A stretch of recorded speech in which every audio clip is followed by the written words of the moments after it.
안녕하세요. 오늘은 주보 때문에 보니까 51주 차더라고요. 한 해가 이제 52주인데 마지막 전주입니다. 네. 오늘 함께 말씀 나눌 제목은 기억하라. 올해 한 해가 어떻게 지나갔는지 잊고 싶은 것도 있고 기억하고 싶은 것도 있을 거예요. 이제 그리스도인으로서 우리가 성도로서 무엇을 기억했으면 좋겠는가, 이러한 주제로 오늘 말씀을 같이 나누도록 하겠습니다. 주제 말씀은 전도서 12장 1절 말씀과 7절 말씀입니다. 천천히 같이 한번 읽겠습니다. 너는 청년이 때에 너의 창조주를 기억하라. 곧 곤고한 날이 이르기 전에, 나는 아무 낙이 없다고 할 해들이 가깝기 전에, 흙은 여전히 땅으로 돌아가고 영은 그것을 주신 하나님께 돌아가기 전에 기억하라. 함께 기도하시겠습니다. 하나님 아버지, 이 한 주간도 저희를 인도해 주시고 오늘 추운 날씨에도 주일을 맞아 하나님 말씀 앞으로 저희를 인도해 주시니 감사드립니다. 오늘은 전도서 말씀 12장 중에서 기억하라는 제목, 특별히 하나님을 기억하고 하나님의 은혜를 기억하는 그런 소중한 시간이 되었으면 좋겠습니다. 이 시간 함께해 주시고 인도해 주셔서 하나님의 거룩한 뜻만이 나타날 수 있도록 처음부터 끝까지 주관하여 주옵소서. 이 모든 말씀 우리를 사랑하시는 예수 그리스도 이름으로 감사하며 기도드렸습니다. 아멘. 제가 자주 말씀드려서 어떤 때는 말하다가도 너무 이런 얘기를 자주 하나 싶은데 진짜 시간이 빨리 지나가요. 예. 내일 모레면 또 다음 내년이고. 예.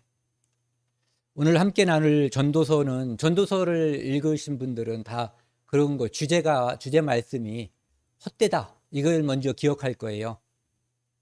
이 세상에 정말 하나님을 발견하지 못하면은 헛된 거거든요. 예수 그리스도를 통해서 구원받지 못한 삶은 그가 무엇을 가졌든 무엇을 얻었든 그거에 관계없이 헛된 삶이거든요. 그런데 전도서의 주제는 헛되다가 아니에요. 하나님을 발견하면 기쁘고 하나님 안에서 누릴 수 있는 행복이 있다는 것을 전도서에서는 우리에게 말씀해 주고 있거든요. 예. 너는 청년의 때에 너의 창조주를 기억하라. 어려서 창조주를 발견하고 창조주를 알게 되면 더 좋아요. 하지만 여기서 말하는 청년의 때는 사람이 아무 낙이 없다고 할 때, 정말로 소화도 안 되고 내 맘대로 내가 할 수 있는 아무것도 없이 단지 아직 숨을 쉬고 있을 때, 그때가 되기 전에 창조주 하나님을 발견하라는 거예요. 숙제 있잖아요. 숙제는 선생님이 검사하기 전까지만 하면 되는 거예요. 네. 우리 인생에 있어서 숙제는 우리가 태어나고 죽을 때까지가 숙제를 할 수 있는 기간이에요. 그런데 대부분의 사람들이 이 죽기 전에 오늘 갑자기 아침 드시고 점심 때 돌아가시는 분보다는 앓다가 잘 움직이지도 못하고 누군가에 의해서 수발을 받다가 돌아가시는 경우가 많아요. 그렇게 되면은 이분이 하나님 말씀을 듣는지 안 듣는지도 모르는 상태에서 복음을 전하는 경우도 있어요. 그래서 그렇게 되는 때가 아니면, 귀가 열리고 우리가 의식이 말짱하면 저희가 볼 때는 다 청년이에요. 그때까지 기회가 있는 거예요. 그래서 청년의 때에 너의 창조주를 기억하라. 창세기 1장 1절에서 하나님께서는 태초에 하나님이 천지를 창조하시니라. 우리 눈에 보이는 것, 보이지 않는 모든 것들을 창조하신 분이 하나님이시거든요. 네. 그분이 창조하셨고 나도 창조하셨고 내 엄마, 아버지, 우리 조상들도 다 하나님께서 창조하신 거예요. 내가 낳았다고 착각하는 내 자식들, 내 후손들도 다 하나님의 창조물이에요. 하나님께서 만드신 거예요. 그래서 그 모든 사람들, 이 땅에 태어난 사람과 앞으로 태어날 모든 사람들은 그가 이 땅에 살아있는 동안에 반드시 창조주를 발견하고 그 창조주를 기억해야지 돼요. 언제까지? 아무 낙이 없다고 생각하기 전에. 그래서 7절에 보면은요, 흙은 여전히 땅으로 돌아가고 영은 그것을 주신 하나님께로 돌아가기 전에, 죽기 전에 숙제할 수 있는 기간이 죽기 전이에요. 그런데 미리 하면 좋아요. 왜? 언제 죽을지 아무도 몰라요. 사람들은 자기가 이 땅에 태어나는 것이 자기 의지 없이 태어나잖아요. 부모님의 의지에 의해서 태어나는 것 같은데, 그럼 그 부모님의 의지가 늘 성공하는 것도 아니에요. 아이를 낳고 싶어서 너무너무 애쓰고 온갖 의료 기술을 다 동원해도 아이를 낳지 못하는 사람들도 많이 있어요. 하나님께서 생명을 주시는 거예요. 그래서 하나님께 돌아가기 전에 이 숙제 하나는 완성해야지 돼요. 그게 뭐냐면은 옷 한 벌을 얻는 거예요. 어떤 옷? 구원의 옷. 예수 그리스도의 십자가의 보혈로 말미암아 우리 죄를 다 가려주신 그 옷, 구원의 옷을 이 땅에서 얻고 돌아가면 그 삶은 정말로 힘들게 태어나서 어렵게 살다가 죽을 때도 고통 속에 죽었다고 해도 그 삶은 성공한 삶이에요. 그런데 이 땅에서 부잣집 아들로 건강하게 태어나서 모든 것을 다 누렸다고 해도 다른 사람들이 심지어 구원받은 사람도 부러워했다고 쳐도, 이를테면 누가복음 16장에 나와 있는 부자처럼 그 거지는 부자가 부러웠을 거 아니에요. 그런데 그랬어도 그 삶은 저주로 끝나는 거예요. 하나님을 발견하지 못한 삶은 아무런 가치가 없는 거예요. 오히려 예수님께서 유다에게 했던 말씀처럼 차라리 태어나지 않았으면 더 좋을 뻔했다라는 그런 삶이 될 수 있는 거죠. 우리가 죽기 전에 이런저런 것들을 기억해야 될 게 많이 있지만 그 중에서 몇 가지만 골라봤어요. 이거 말고도 생각나는 게 많을 거예요.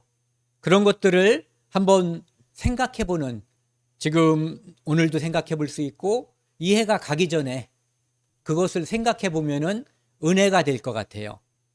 그래서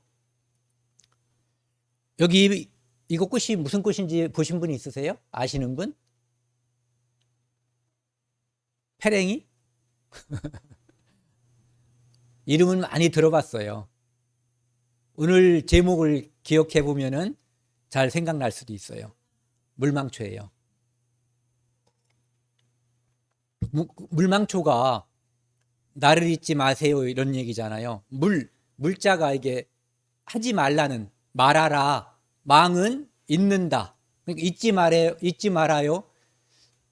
예전에 그 어떤 노래를 들은 적이 있는데, 같은 하늘 다른 곳에 있어도 부디 나를 잊지 말아요, 이런 가사가 있더라고요. 이 물망초라고 하는 꽃은 이제 그런 의미를 가지고 있대요. 어떤 남자가 어떤 사랑하는 그 여자가 원해서 그 꽃을 따려고 했다가 이제 죽으면서 꽃을 전달한 거예요. 그러니까 위험한 짓을 한 거죠. 그러면서 그 꽃을 그 여자에게, 사랑하는 연인에게 전달하면서 나를 잊지 말아요 이렇게 하면서 이제 죽었다라는 전설이 있다고 그래요. 그러니까 예수님 생각나잖아요. 네. 예수님이 십자가에서 돌아가시면서 그것, 우리가 살면서 모든 것을 다 잊더라도 예수님이 십자가에서 왜 돌아가셨는가, 그것만큼은 잊지 말아야 되거든요. 네. 그게 우리가 태어난 한 가지 목적일 수 있는 거예요. 네. 그래서 나를 잊지 말아요 라고 예수님은 지금도 이 뒤에 십자가를 걸어놨는데, 저 십자가에서 예수 그리스도의 십자가의 피를 발견하지 못하면 이것은 그냥 나무에 불과한 거예요. 아무것도 아니에요. 저 그림이 없어도 내 마음속에 예수 그리스도의 피로 내 모든 죄가 가려져 있다면 그것은 내가 예수님을 기억하고 예수님께서 나를 잊지 말라고 한 그 말씀을 내 마음속에 두고 있는 거거든요. 그래서 우리는 하나님은 우리에게 우리 죄를 기억하지 않는다고 하잖아요. 그런데 우리는 그 기억하지 않는다고 하는 그 말씀을 잊지 말아야 돼요. 그 말씀을 기억해야 되는 거예요. 복음은 너무너무 간단한 말씀이거든요. 그런데 그 말씀이 여기 내 가슴에 박혀야지 돼요. 이 뇌에 입력이 되면 거기서 끝나는 게 아니라 그것이 내 마음에 박혀서 믿어줘야 되는 거거든요. 그러니까 복음은 고를 수 있어서 맞추는 게 아니에요. 그러니까 사지선다라든지 OX로 맞추는 게 아니라 주관식이어도 내 마음속에서 그것이 늘 어떤 상황에서도 우러나야만 이 복음이 믿어진 거예요.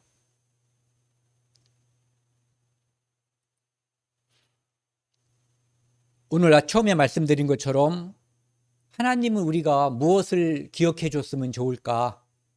그것을 한번 생각해 보는 시간을 가지려고 하거든요. 하나님은 우리에게 생명을 주신 분이에요. 그러니까 하나님은 모든 것을 창조하신 창조주거든요.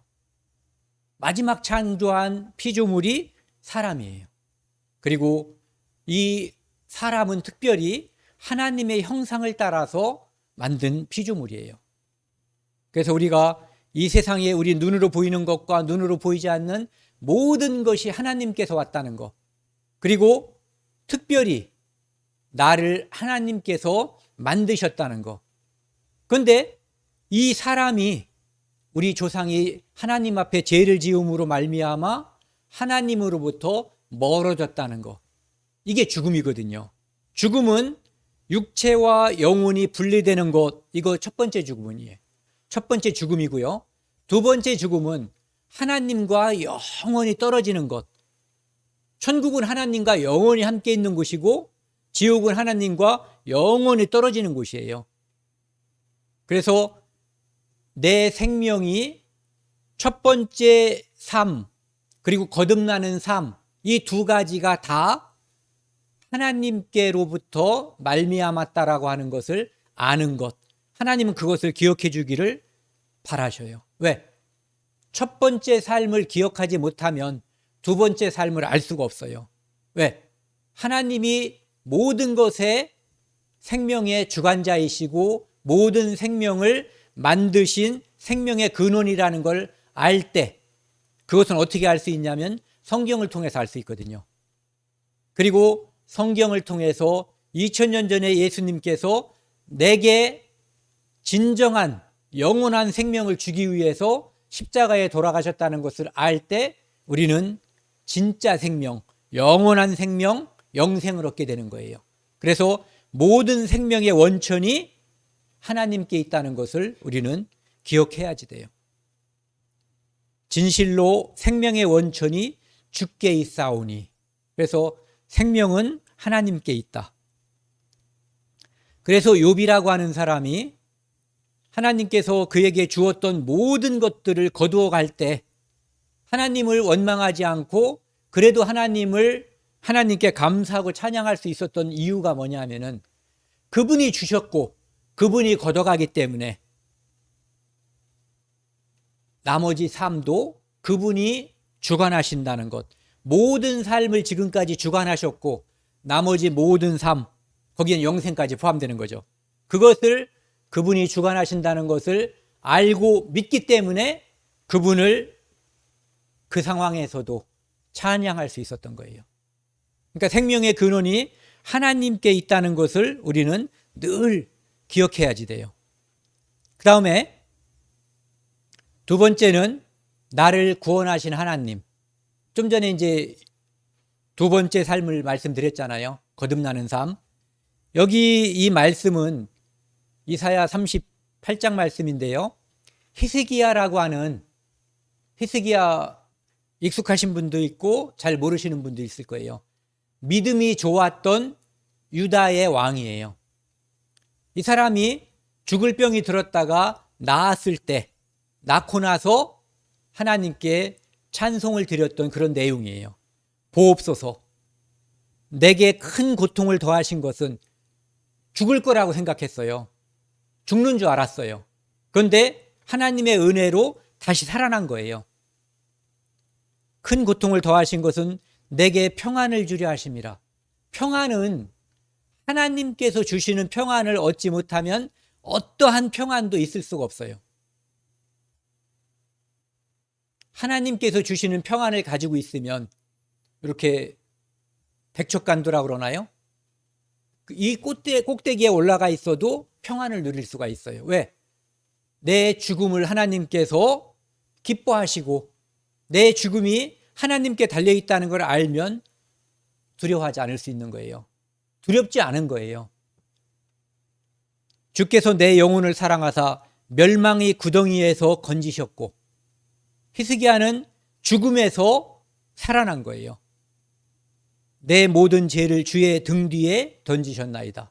그런데 히스기야는 단지 지금 죽을 병에서 건짐을 받은 것만 이야기하는 것이 아니라 영원히 죽는 그 죽음, 거기에서 건짐을 받고 영생에 들어가는 그것까지를 알고 말씀하는 거예요. 그러니까 우리도 이 땅에서 태어나서 살다가 언젠가 한번 죽을 때가 와요. 하지만 그 죽음이 우리를 진정한 죽음으로 내몰지는 못해요. 왜? 우리는 영원히 살았기 때문에요. 한 번 죽는 것은 사람에게 정하신 것이지만 그리스도인에게는 그 뒤에 있는 심판이 면제되어 있는 거예요. 영원한 천국으로 가게 해주겠다는 그 약속이 심판 대신 보장되어 있는 사람들이 우리 그리스도인들이에요. 그래서 내 모든 죄를 주의 등 뒤에 던졌다라고 하는 확실한 믿음을 가지고 있었던 거예요. 지금 우리들처럼 우리의 모든 죄는 예수 그리스도의 십자가에 하나님께서 던져버리신 거예요. 그래서 죄가 사라졌기 때문에 심판이 사라진 그런 거죠. 그래서 하나님은 내 죄를 영원히 구원하신 하나님, 이것을 기억해야지 돼요. 그래서 첫 번째 삶도 하나님, 태어나는 것도 하나님, 두 번째 삶, 영원한 생명도 하나님으로부터 말미암는다라고 하는 것을 우리는 기억해야지 되고, 하나님은 그 두 가지를 기억하면 늘 기뻐하셔요. 거기서부터 나머지 모든 축복과 모든 감사가 나오는 거거든요. 이 두 가지가 없으면 아까 말씀드린 것처럼 이 땅에서의 삶은 믿지 않는 사람들이 부러워해도 실제로는 아무런 의미가 없는 그런 삶인 거예요. 그 다음에 우리를 구원하시면 너무 감사하잖아요. 내가 죄만 용서받고 지옥의 형벌이 내게서 멀어졌다는 것만 생각해도 감사한데 우리를 하나님께서는 자녀로 삼아주신 거예요. 네. 이스라엘 민족을 애굽에서 건지셔가지고 거기서 유월절 그 양의 피로 이스라엘을 건지셨잖아요. 구원한 거죠. 그리고 그들을 구원해서 이제는 너네들 내가 구원했으니까 알아서 살아라 하고 던져버린 게 아니라 하나님이 그들을 내 백성, 하나님의 백성으로 삼아주신 거예요. 백성으로 삼아줬다는 것은 이제 그들의 삶과 죽음 그 사이에 있는 이 삶의 모든 여정, 이것을 그분이 인도해 주시겠다는 뜻이에요. 그래서 여기도 보면은 에레미야 11장에요. 이 언약은 내가 너희 열조를, 너희 조상들을 세풀무 애굽 땅에서 너무너무 고통스러운 곳이기 때문에 세풀무라고 하는 거예요. 땅에서 이끌어내던 날에 그들에게 명한 것이라 내가 이르기를 너희는 나의 목소리를 청종하고 나의 명령을 조차 행하라. 그리하면 너희는 내 백성이 되겠고 나는 너희 하나님이 되리라. 하나님의 백성은 하나님의 말씀을 들어야지 돼요. 그러면 하나님께서 복을 주신다고 약속을 하셨고, 만약에 말씀을 안 듣고 우상 숭배하고 다른 길로 가면 저주가 임한다고 말씀하셨어요. 그러니까 하나님의 백성이 되는 것은 축복인데, 말씀을 들으면 은혜 위에 은혜가 있는 거예요. 우리가 거듭난 것이 하나님의 은혜거든요. 그런데 이 땅에서 늘 감사하고 기쁘게 사는 것이 은혜 위에 은혜인 거예요. 거듭난 것으로 끝. 그리고 거기에서 만족하면은 정말 삶에서 하나님께서 내게 주시고자 하는 그 은혜, 그 기쁨을 모르고 사는 거예요. 그래서 이스라엘 민족에게는 하나님께서 그 인도하심에 따라서 살면 그들에게 축복이 있을 것을 약속하셨어요. 그런데 그들은 그 축복의 말씀을 던져버렸죠. 그래서 이스라엘 역사를 우리가 보면, 잘 기억을 해보면 축복보다는 저주가 압도적으로 많아요. 네. 그러니까 축복을 걷어차버린 거예요. 온 축복을. 그것은 오늘 우리에게도 똑같이 적용되는 거예요. 네. 말씀을 우리가 어떻게 바라보느냐, 말씀에 따라서 내가 살 것이냐, 아니면 거듭났으면 됐지 이렇게 하고 세상으로 가느냐, 이것은 전혀 다른 삶이 우리에게 주어지는 거예요. 그 다음에 이제 이 부분은 이스라엘 민족도 처음부터 하나님의 백성이 아니었잖아요. 그런데 하나님께서 그들의 어떤 선행 때문에 받아준 게 아니에요. 하나님이 일방적으로 구원하셨고 일방적으로 그들을 내 백성이라고 도장을 찍어버린 거거든요. 그것처럼 우리도 이 제약된 세상에서 사는데 우리는 이스라엘 민족이 아니잖아요. 그러니까 쉽게 말씀드려서 유대인이 아닌 거예요. 즉 하나님의 백성인 유대인이 아니라 유대인과 이방인이라고 이 세상 사람들을 구분할 때 우리는 이방인이었어요. 그러니까 하나님의 축복이 유대인에게 있었는데 축복받지 않은 우리에게 하나님께서 일방적으로 또 축복을 하신 거예요. 내 백성이 아니라 한 그곳, 이방인 중에서 저희가 살아계신 하나님의 아들이라 부름을 얻으리라.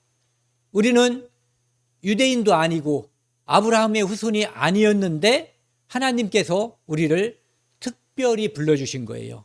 그래서 우리가 여기 있는 것처럼 백성 아닌 자, 유대인이 아닌 이방인인데 우리를 예수 그리스도의 피로 구원하셔서 하나님의 백성으로 불러주신 거거든요. 그러니까 우리가 은혜가 더 커요? 이스라엘이 은혜가 더 커요? 네. 쉽게 말씀드리면 이것은 아들에게 상속 지분이 있잖아요. 그런데 옆집에 사는 나를 양자로 삼아서 똑같이 상속을 해준 거하고 똑같은 거예요. 그러니까 아들보다 더 감사한 거죠. 네. 이때 아들은 화를 내는 경우도 있어요. 그게 바로 부자가 아니라 첫째 아들, 둘째 아들, 그 탕자 이야기에 나오는 그 말씀이죠. 유대인들은 이방인이 구원받고 이방인이 하나님을 부르면 굉장히 기분이 안 좋은가 봐요. 자기들은 믿지도 않으면서. 어이가 없는 거죠. 그러니까 하나님은 자격이 없는 자를 구원하시는 하나님이에요. 그것을 우리가 은혜라고 부르는 거거든요. 뭔가 자격이 있는 사람을 혜택을 주는 것은 은혜가 아니에요. 은혜라고 하는 것은 자격이 없는 자에게 일방적으로 주시는 혜택. 그래서 원래는 이스라엘도 은혜를 입은 거였는데 그들은 그 은혜를 차버렸어요. 그리고 이방인은 우리가 예수 그리스도로 말미암아 은혜를 한없이 붓는 하나님의 은혜를 우리가 받은 거예요. 우리는 성경을 통해서 이스라엘이 하나님의 은혜를 차버리고 저주를 받은 그것을 늘 기억을 해야지 돼요. 왜? 우리에게 축복의 기회가 엄청나게 주어져 있는데 어리석으면, 유대인의 삶을 본받으면 그 삶을 우리가 따라가는, 전철을 밟는다고 그러죠. 앞에 바퀴를 뒷바퀴가 따라가는 게 전철을 밟는 거거든요. 우리는 유대인의 삶을, 그것을 전철을 밟으면 안 돼요. 예. 그들은 저주를 받았지만 우리는 축복을 받아야지 돼요. 그 다음에 하나님은 나를 도우시는 분이에요. 부모님들은 자식을 돕기를 바라죠. 그렇죠, 어머니? 네. 부모님들은 내가 힘들어도 나보다 더 힘이 센 자식을 돕고 싶어 해요. 내가 가진 게 없고 자식이 가진 게 더 많아도 그 자식에게 더 주고 싶어 하는 게 부모님이세요. 그런데 하나님은 그렇게 늙지도 않고 없는 것도 없고 전지전능, 모든 것을 아시고 모든 게 가능하신 그분이 자기 자녀에게 잘 되기를 바라고 계셔요. 그러니까 그 자녀에게 쏟아질 축복이 얼마나 많겠어요. 엄마가 자식에게 뭔가를 해주고 싶어하는 그 마음은 하나님이 사람에게, 구원받은 사람에게 주고자 하는 그 마음을 조금 받은 거예요. 그러니까 하나님 마음인 거죠.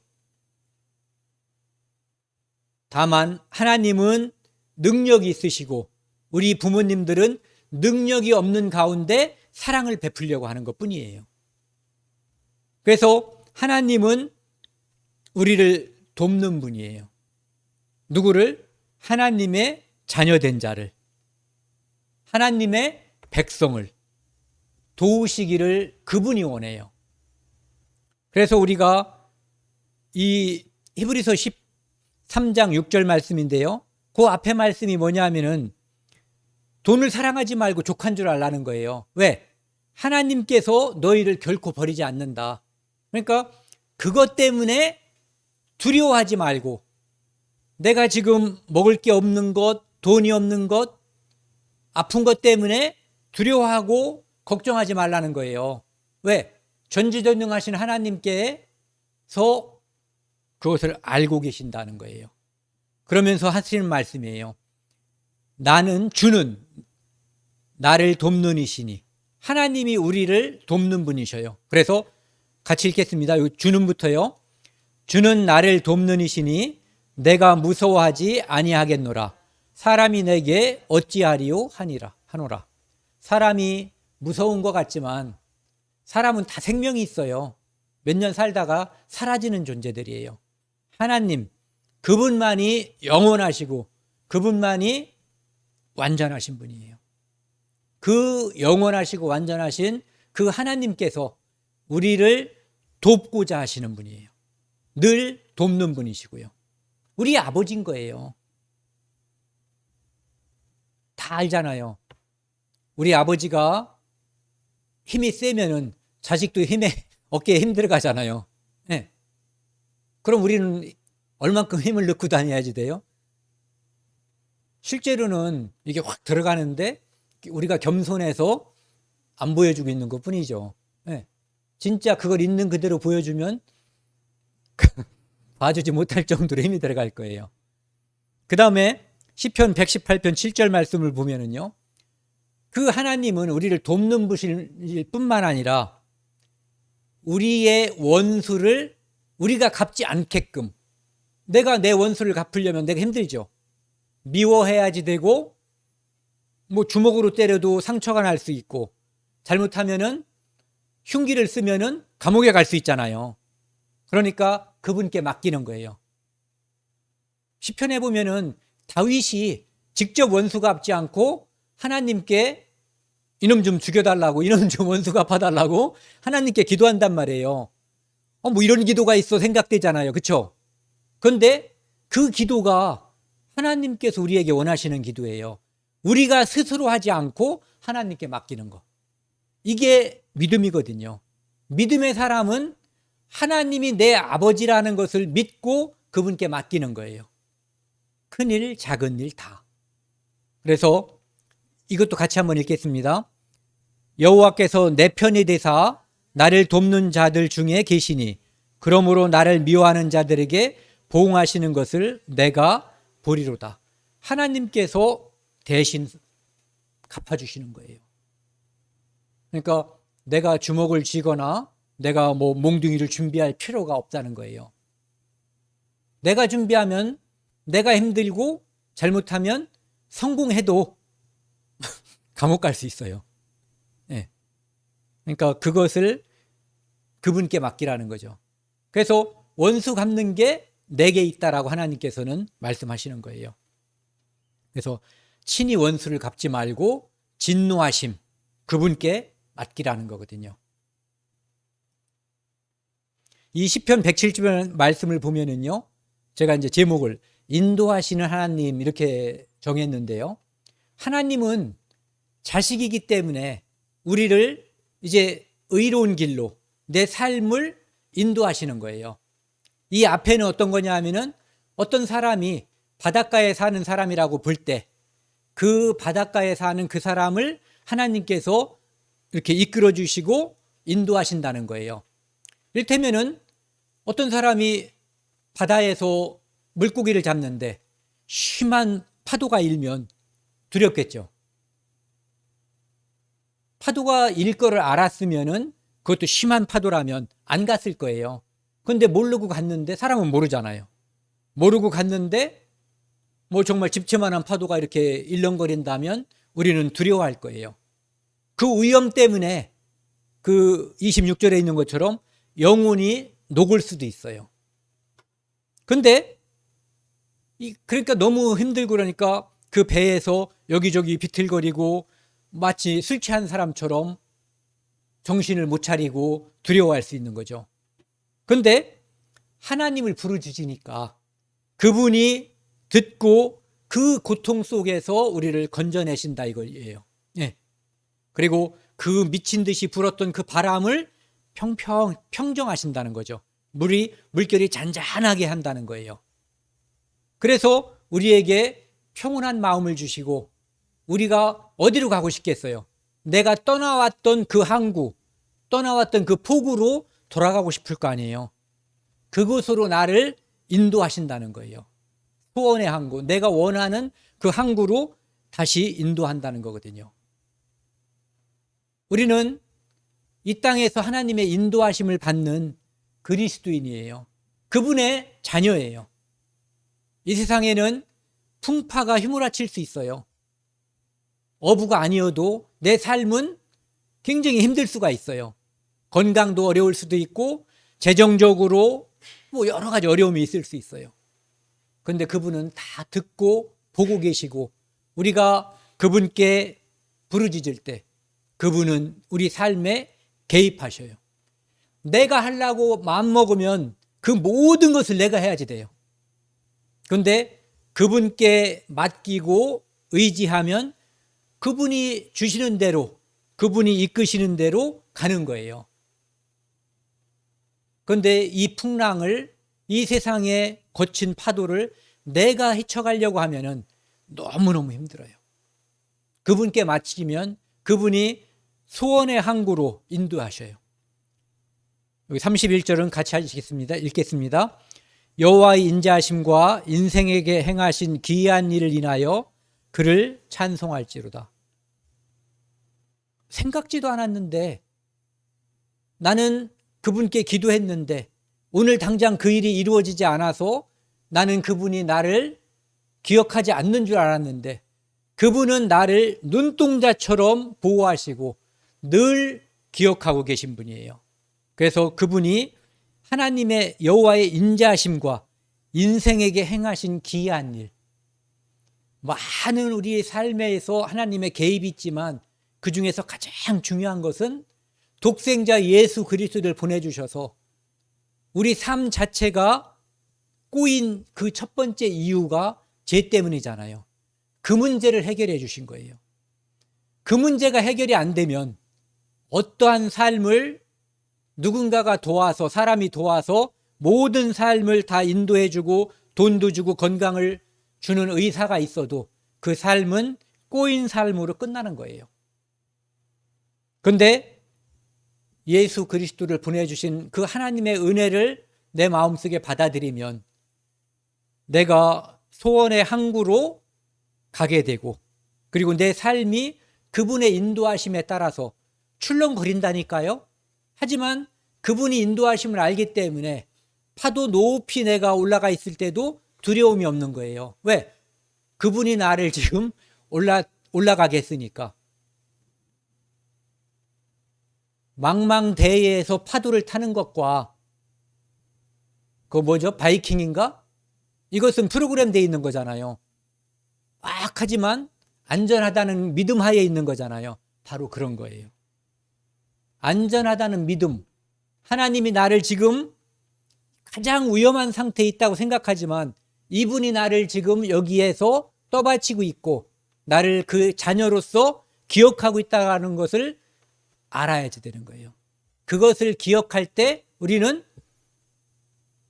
다 안심해요. 저도 해봤고 저도 어렸을 때 그걸 당해봤을 거예요. 제가 우리 아이를 던져. 그러면은 까르르 하고서 딱 받아요. 우리 아버지가 던져놓고 나를 받지 않을 거라고 생각하면 그거보다 무서운 일이 어디 있어요. 근데 던졌을 때 악 하고 비명 지르는 놈 없어요. 다 웃고 좋아해요, 애들이. 그 놀이를 하면. 왜? 믿음 때문에. 그 아버지를 믿는 거예요. 우리도 믿으면 안전하다고 생각해요. 이게 항구거든요. 항구의 뭐죠? 등대. 예. 이 등대는 멀리서 이것을 바라보고 우리가 소원의 항구, 내가 원하던 항구로 돌아오게 해주는 거예요. 에덴 동산에서 죄로 말미암아 하나님으로부터 멀어진 모든 인간이 소원의 항구로 돌아오는 것은 바로 예수 그리스도예요. 예수 그리스도를 통해서만 하나님께 다시 돌아갈 수가 있는 거예요. 네. 이 등대가 세계 곳곳에 모든 사람들이 볼 수 있는 곳에 있어요.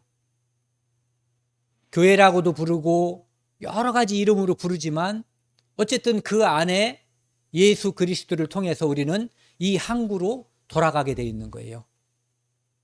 심지어는 어두울 때에도 밤에도 이 등대는 빛을 발하고 있는 거예요. 그래서 멀리서 비가 오고 밤이 되어서 어디로 가야 될지 모를 때 그때도 이 빛을 따라서 쭉 가면은 우리는 항구로 하나님께서 인도하신 그곳으로 갈 수가 있어요. 그래서 이 땅에서 어려움에 있을 때 내 앞에 빛이 없다고 생각할 때 그때 더욱더 이 등대가 필요한 거예요. 예수 그리스도는 평탄한 삶보다 우리 삶이 어려울 때 더욱 의지해야지 되는 거예요. 네. 그리고 더욱 의지할 수밖에 없는 삶을 우리가 경험했을 거예요. 어려울 때 더욱 의지해요. 군대 가야 부모님의 은혜에 대해서 눈물도 흘리게 돼요. 집에서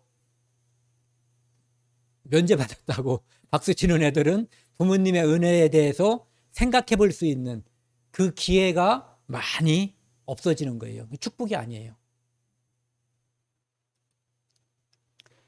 이 하나님께서는 이 모든 사람들에게 하나님을 바라보고 기억할 수 있게끔 북극성을 주셨어요. 하나님은 북극 지폐에 계신 분이에요. 북극성 찾지 못하시는 분,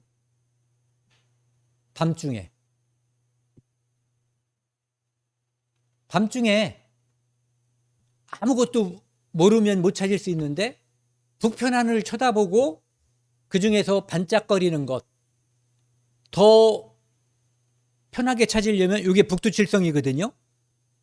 북쪽을 쳐다봐서 이렇게 생긴 별이 있으면 이게 북두칠성이에요. 근데 북두칠성 여기에서 이쪽으로 쭉 이어지면 대략 요 길이의 5배 정도의, 여기 그 비율을 못 맞췄는데 그 정도에 있는 별이 북극성이에요. 이것이 가장 밝은 별이 아닌데 우리 눈에는 밝게 보이는 거예요. 그리고 여기 카시오페아 자리에서도 이렇게 W로 다 돼 있는 것을 여기서 이렇게 연결시키면 여기도 역시 이 거리의 5배쯤의 북극성이 있어요. 이런 것을 이용하지 않아도 북편 하늘을 쳐다보면 보이게 돼 있어요. 그래서 북쪽 하늘을 쳐다보고 내가 이렇게 팔을 벌렸을 때 이쪽은 서쪽이고 이쪽은 동쪽이에요.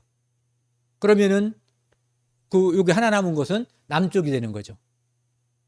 그래서 어디에 있든 간에 북극성을 보고 방향을 알아보는 거예요. 그것은 우리가 어느 곳에 있든지 하나님을 바라봐야지 된다는 것을 보여주는 거예요. 제가 그림을 하나 갖고 왔는데요. 이게 여기 보시면 그림 보이시나요? 가운데 있잖아요.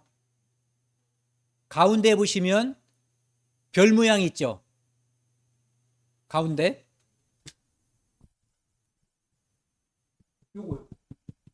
여기에 북극성이에요. 별자리에 가운데 있는 거예요. 여기에 있으면 찾기 힘들겠죠. 하나님께서 여기에다가 북극성을 두신 거예요. 하나님을 기억하라고.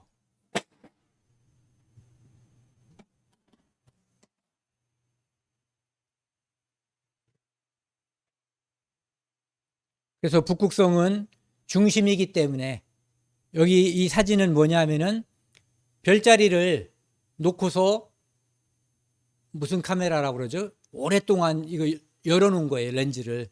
그래서 이렇게 빙빙 돌아가는 모습으로 보이잖아요.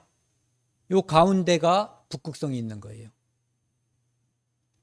그러니까 우리 마음속에 늘 북극성이 가운데 있는 것처럼 하나님이 내 마음 가운데에 있으면 하나님 우리를 기뻐하셔요. 우리는 하나님을 늘 기억하고 그분을 내 가운데에 모셔야지 되는 거예요.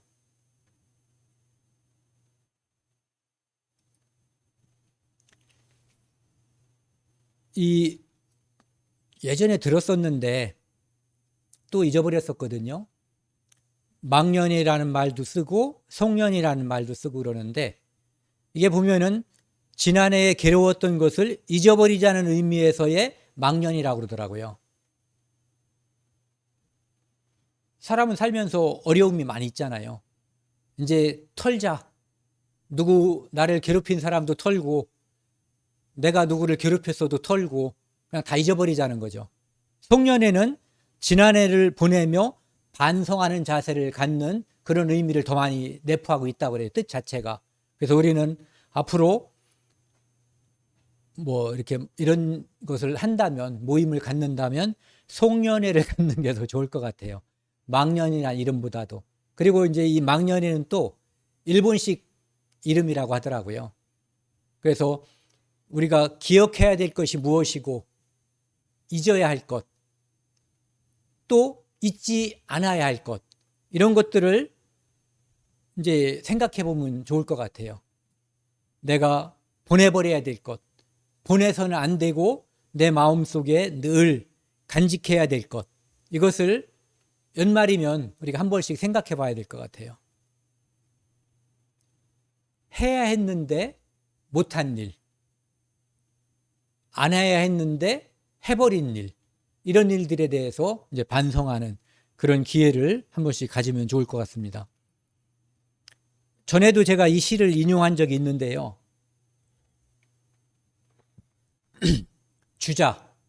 주자라고 불리는 주의라고 하는 분이 쓴 시예요. 오늘 배우지 않으면서 내일이 있다고 하지 말고 올해 배우지 않아도 내년이 있다고 하지 말라. 세월은 흐르나니 나를 위해 멈춰주지 않는다네. 오호라 감탄사예요. 저 이 생각 많이 들어요. 늙었구나. 이 누구의 허물인가? 이건 이제 학문 때문에 이런 말을 한 건데, 우리는 뭐 학문을 탓할 필요는 없고, 내가 꼭 해야 될 일이 있잖아요. 뭐 이를테면 이제 누구를 전도하고 싶었는데, 오늘 안 하고 내일 하지 뭐, 올해 안 하고 내년에 하지 뭐, 이렇게 지나간다는 거예요, 시간이. 그래서 세월이 흘러가고 나를 위해서 멈추지 않아요. 내가 그 시간을 의미 있게 사용하려면 내가 그 시간을 멈출 수는 없지만 그 시간을 활용해야지 되거든요. 예. 그때 내가 그 시간을 의미를 부여해야지 되는 거예요. 그러면, 그렇지 않으면, 그냥 시간이 지나가 버리면 늙었고 시간은 갔고 한 일은 없고, 그러니까 이 누구의 허물인가? 내 마음을, 내 가슴을 들여다보면 허물로 가득 찰 수 있는 거예요. 이 시도요. 소년은 늙기 쉬우나 학문은 이루기 어렵다네. 아무리 짧은 시간이라도 헛되이 보내서는 안 되네. 연못가에 피어있는 푸른 싹이 돋는가 했더니 봄에 새싹이 돋는 것 같았는데 하는 사이에 오독잎 떨어지더란 얘기예요. 낙엽이. 지금 우리가 처음 시작할 때도 그 말씀을 우리 나누었잖아요. 시간이 금방 지나가요. 그래서 그 시간은 우리가 탓할 수 없어요. 모든 사람에게 똑같이 주어진 시간이거든요. 의미 있게 사용하고 그 시간이 정말 우리가 후회가 되지 않게끔 그렇게 사용해야지 될 것 같아요. 그 다음에 히브리서 9장 12절 말씀인데요. 내 죄를 용서하신 하나님. 그런데 영원히 용서하신 하나님을 기억해야지 된다는 거예요. 지난번에도 이제 우리가 그런 교제를 나누었잖아요. 영원한 속죄가 아니면 무의미하다. 왜? 인간은 죄성이 있기 때문에 오늘까지의 죄를 용서받았어도 이 시간 후에 오늘, 내일, 모레 이것 때문에 예수 그리스도의 십자가의 피가 우리의 죄를 영원히 용서한 것이 아니라면 그 용서는 감사하지만 의미는 없다. 네. 그래서 영원히 용서하신 그 하나님을 우리가 믿고 의지해야 되는 거예요. 그 다음에 온전히 영원히 그리고 온전케 하신, 좀 전에 그 말씀하고 거의 뭐 같은 말씀이죠. 그리스도는 죄를 위하여 한 영원한 제사를 드리시고, 그래서 영원한 속죄가 되는 거죠. 그리고 14절 같이 읽겠습니다. 저가 한 제물로 거룩하게 된 자들을 영원히 온전케 하셨느니라. 하나님이 영원한 속죄를 드렸기 때문에 우리는 영원히 온전케 된 거예요. 내 인간성 때문이 아니라 그분이 능력이 영원하기 때문에, 그분의 아량이 크기 때문에 우리가 영원히 용서받은 거예요. 그래서 우리를 영원히 온전케 하시는 그것은 그분의 영원하신 성품 때문이에요. 우리가 그 자격이 없어요. 오늘까지 죄를 용서받을 자격도 없지만 영원히 용서받을 자격은 더더욱 없는 거죠. 그런데 전에도 말씀드렸지만 우리가 누군가에게, 아니 하나님께 죄를 용서받는다면 얼만큼 용서받고 싶으세요? 하루? 1년? 10년? 100년? 영원히. 100년 지난 다음에 다시 끌어가면은 우리가 죽을 때까지 용서받은 것도 아무런 의미가 없는 거예요. 그래서 영원히 용서받는 것만이 의미가 있는 거예요. 그 다음 말씀이거든. 히브리서 10장 17, 18절 말씀. 제사를 완성하신 하나님. 제사는 우리의 죄를 용서해달라고 하나님께 속죄 제물을 바치는 거예요. 그런데 그 속죄 제물로 오신 분이 예수 그리스도예요. 그래서 그분의 속죄, 그 피는 영원한 제사를 드리신 거거든요.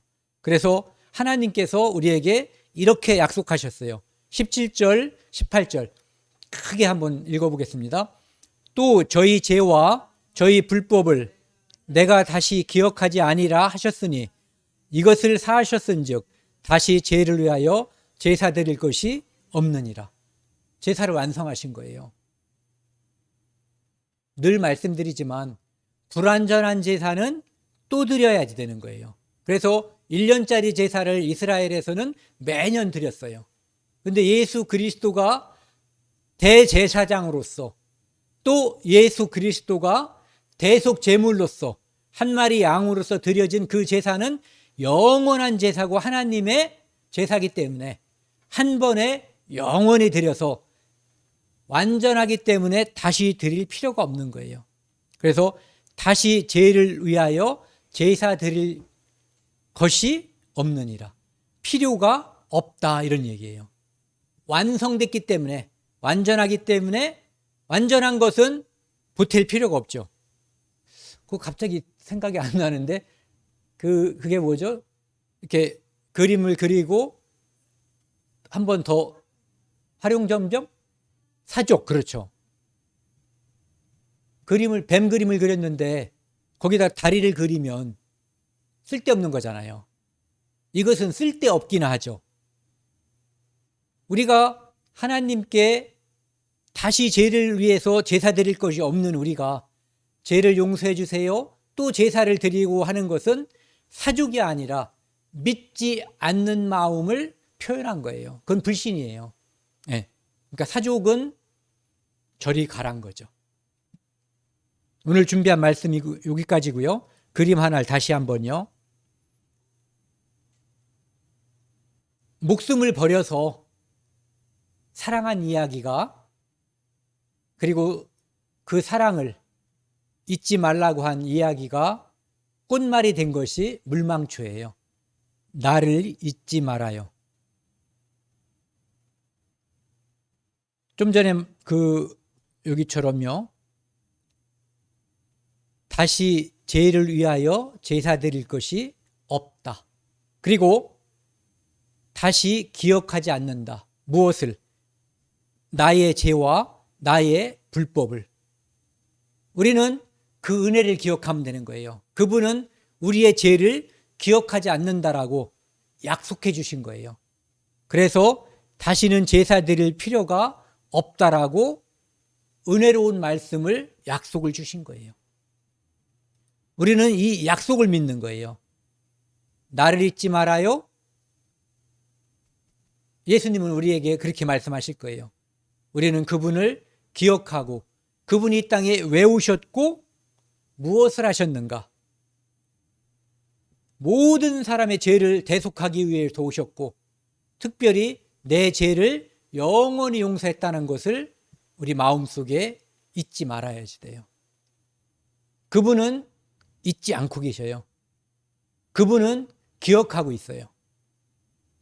이게 왜 중요하냐면 우리가 치매가 오면 우리는 기억하지 못할 수 있어요. 그런데 그분이 기억하셔요.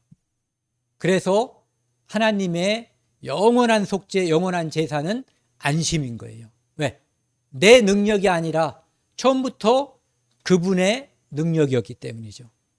그래서 우리는 하나님의 약속을 믿을 때 안전하고 안심하고 평안한 마음을 갖게 되는 거예요. 오늘 여기까지 하겠습니다. 다음 주에는 성탄절이잖아요. 이제 말씀을 함께 나누고 식사 시간에 지난번처럼 성찬식을 같이 하도록 하겠습니다. 함께 기도하시겠습니다. 하나님 아버지 감사합니다. 이 세상의 모든 것을 잊어도 잊을 수 없는 하나님의 사랑을 받았습니다. 죄인을 용서하시고 그 은혜 위에 우리를 자녀로 삼아주셔서 영원히 인도해 주시고 하루하루의 삶에서 우리를 개입해 주시고 우리를 자녀 삼아주신 것에 대해서 알려주시고 인도해 주시니 감사드립니다. 우리에게 사랑하는 가족들이 있습니다. 그들 중에 아직 하나님의 사랑을 알지 못하는 그들에게도 하나님께서 그 마음을 열어주셔서 우리에게 주신 구원을 주시고 영광이 하나님께 돌아갈 수 있도록 인도하여 주옵소서. 이 모든 말씀 우리를 사랑하시는 예수 그리스도 이름으로 감사하며 기도드렸습니다. 아멘.